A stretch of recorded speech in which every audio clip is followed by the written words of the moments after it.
Hey, welcome back everybody. I'm Patrick. And I'm Desiree. This is Adventure Moto Southwest, and today we are temple hopping on a motorbike in Thailand. So we're going to talk about the motorbike we got. It's one of the most popular ones that you see on the streets here, and we're going to bring you to all these cool destinations. Let's check it out.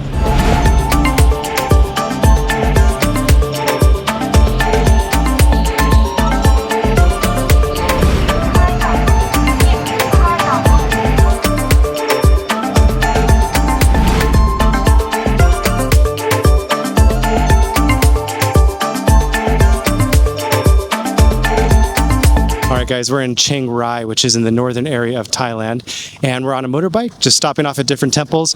This is the White Temple, and as you can see, the architecture is absolutely beautiful, very ornate. There's a lot of like little tiles in there that shimmer, kind of mirror-like, so it's definitely worth a stop for sure. A little bit out of the city, but not too far. I think from our hotel it was about a 20-25 minute drive on our scooter. So we're going to talk about the scooter, then we're going to show you some of these cool sites that we're at today. All right guys, so we're at the motorbike parking at the temple that we were just at, and let me show you how close we were able to get. That's one of the major conveniences of renting a motorbike in Thailand is, you know, our parking's right here, and the temple is just right here past this vehicle. So extremely convenient, but of course you have to also keep in mind there are some downsides. You know, we're here in the rainy season, so we absolutely probably will get rained on this afternoon. Plus we've got some backpacks, so you know we have to ride with one backpack down there. But you know, just pros and cons, trade-offs, but for the most part, ultra convenient and a lot cheaper too. This was 250 baht for the day, for 24 hours actually. And we'll go over some of the features of this Honda Click 125 here in a bit, because this one's relatively new, and we'll also link the store that we rented it from here in Chiang Mai. But there's a few features I want to show you at the end that I've never seen on a two-wheeled vehicle before, so pretty cool. But for now, let's get on the road, and we're gonna kind of walk you through how the roads work and some of the things to watch out for while driving. All right guys, so just a quick note on gear.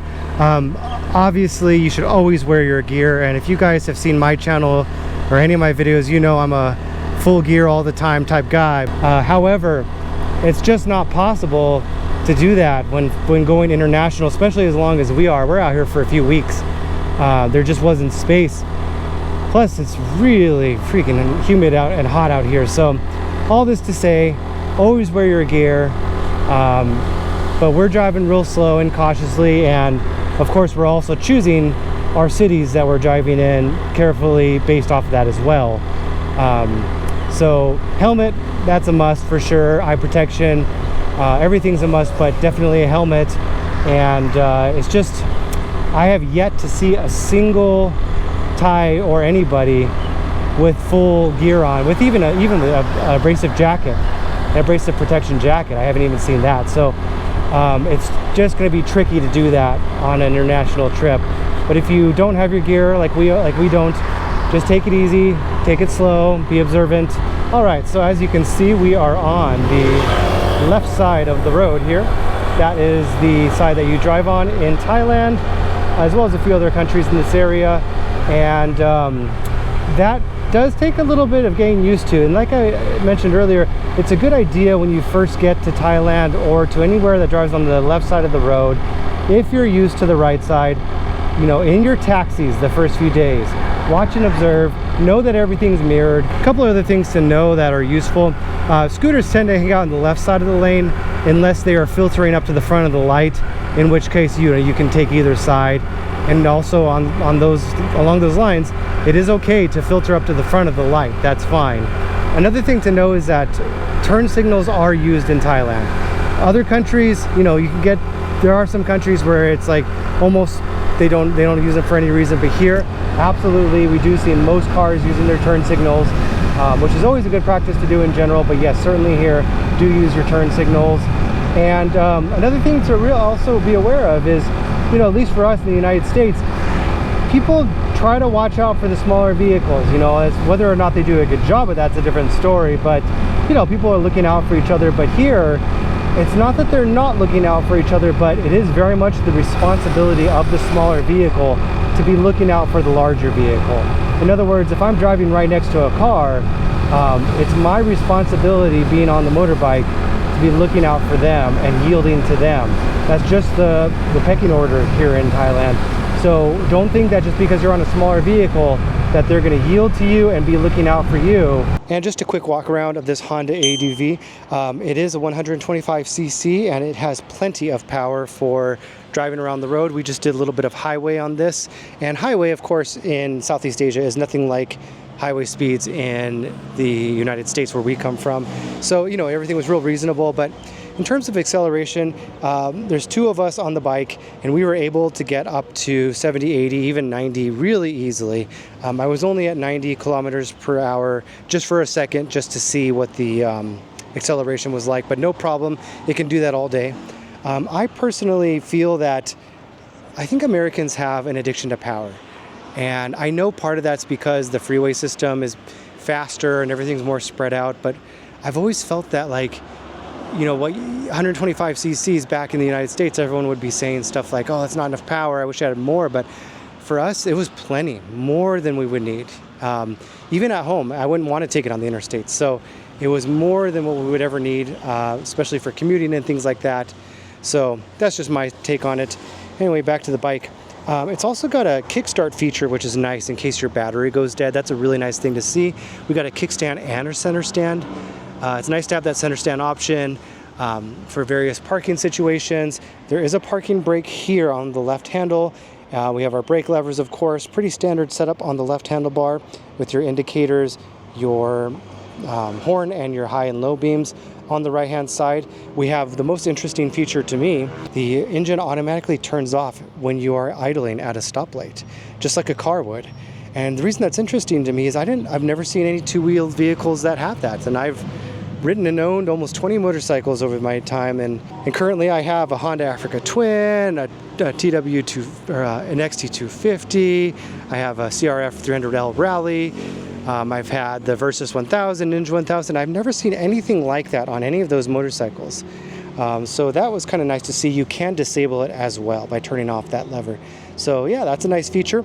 On the instrument cluster here, I'm gonna turn that on.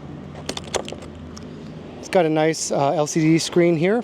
You got your fuel gauge on the left, your speedometer, you got a odometer and your tachometer, so you can see the revs, which is nice. Got a little clock. I actually think this is a very nice gauge, so I think they did well with that. And let me show you guys the trunk space. To get to that, you just put it in the seat mode, press the button.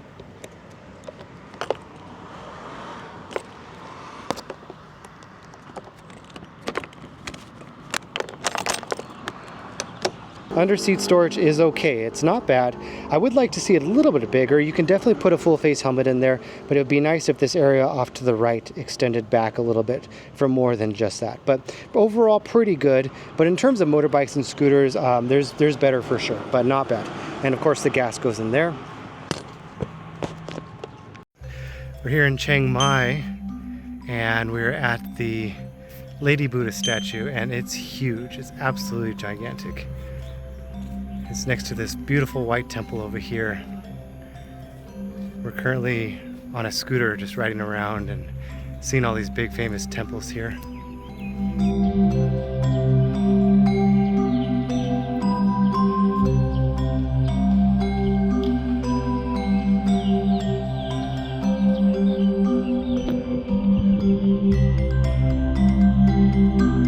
This is underneath the big Buddha lady. So there's some really nice pillars and like ornate ceilings in there, and there's an elevator that goes all the way up. We don't know how far, but lift tickets are 40 baht. Looks like it's closed right now.